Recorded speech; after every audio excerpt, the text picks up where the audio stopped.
Grinds, all the grinds, and nothing but the grinds. Today's video is going to be about grinding coffee, things to look out for with it, bits of the equipment, as well as the other variables you can get, like age and coffee dose. So to start off with the basics, your taste is going to be your best measurement for this. Coarse coffee is what we generally will cause a under extraction. So an under extraction is when the water has flown through the coffee too quickly and the flavour sits in front of your mouth, making it very bitter. An over extraction is the other end. It's where the beans are too fine. The water's taken too long to pass through the puck, and you get this very burnt flavour at the back of your mouth. So, the good gauge that you should be going with is coffee that's well balanced and sitting in the middle of your mouth. Some beans will have more of those sort of intense notes that float towards the back of your mouth. Others may have high-end acidity that sits at the front of your mouth. However, you will be able to tell nicely extracted coffee by how much it sits around that middle of your mouth point. So the dose that you use with your group handle or AeroPress, whatever you are using, will vary. Normally there'll be about a gram play. So depending on how fresh your beans are and the kind of beans you're working with, it is always good to do a side-by-side comparison. So if the recommended dose of your coffee is, let's say, 20 to 21 grams, and you've been finding good flavor at 21 grams, you might find it worthwhile doing another shot at 20.5, running the same time with it. So adjusting your grind to match it, and then doing a side-by-side comparison to taste which one is better suited for that day. As the coffee ages, there is a fair few different flavors that will pull through, depending on the beans. And the grind itself will change depending on stuff like weather, how much humidity there is, the heat as well. And that changes throughout the day. Some days I've found that every half an hour I need to tweak my grind a little bit. Other days it might only be a couple of times. But if you're watching your times, the times of extraction, and you're keeping on top of it, you can generally stick between that Goldilocks zone that they give you. The types of grinds for extraction vary. So cold brew, like I've talked about, has a very coarse grind, whereas a Turkish style of extracting coffee is a lot finer. Now, even when you find the right sort of coarseness or fine level, there is going to be a little bit of variation, which is why it's always better to grind your own coffee fresh with your own equipment than getting your coffee pre-ground, because if it's pre-ground, you're not going to be able to have to play around with it to get the best extraction. What you've got is what you'll get.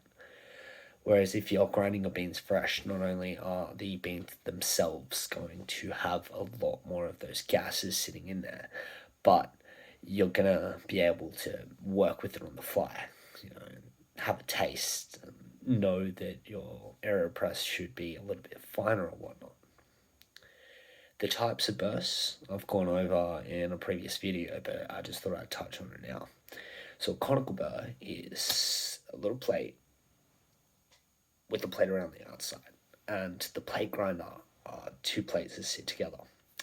The benefits of having a conical burr means that it is going to be quick. However, you are going to get inconsistencies of grinds because there will be some larger particles and some smaller particles.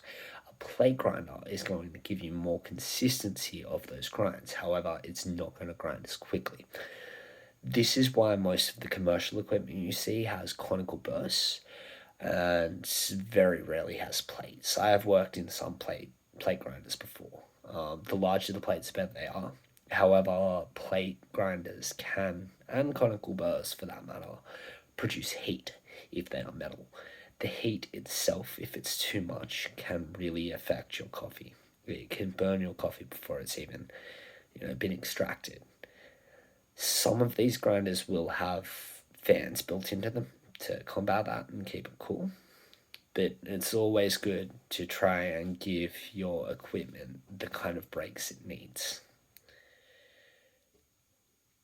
So another thing to look out for when you are grinding up, especially coarse plunger like coffee, if it is with a conical burr like my little Comandante is, sieve your fines.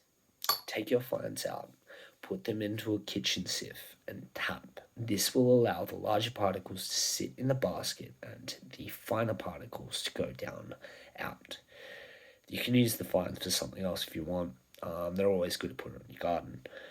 However, if you put that into your AeroPress and extraction, like I have a couple of times, you will get a very thick sludge on the bottom. So by making sure that all of the same particles are the same size, you ensure that the quality of your coffee is going to be perfect every single time. Types of materials the blades are made out of this also matters. So I used to work with a little grinder. It was a little plate grinder, in-house one, so designed for home, and it had ceramic blades. So the benefit of these ceramic blades were that they didn't produce any heat. But one of the drawbacks with it was that they were very fragile. So if you put the blades too close together, it could very easily chip off the teeth.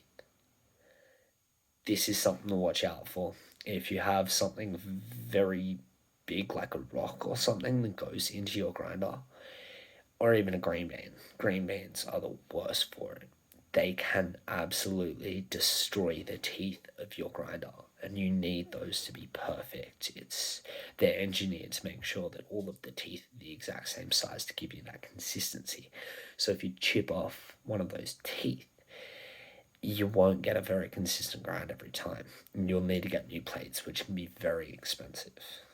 So this covers a fair bit extensively of your grinding of coffee, from everywhere from Turkish to cold brew.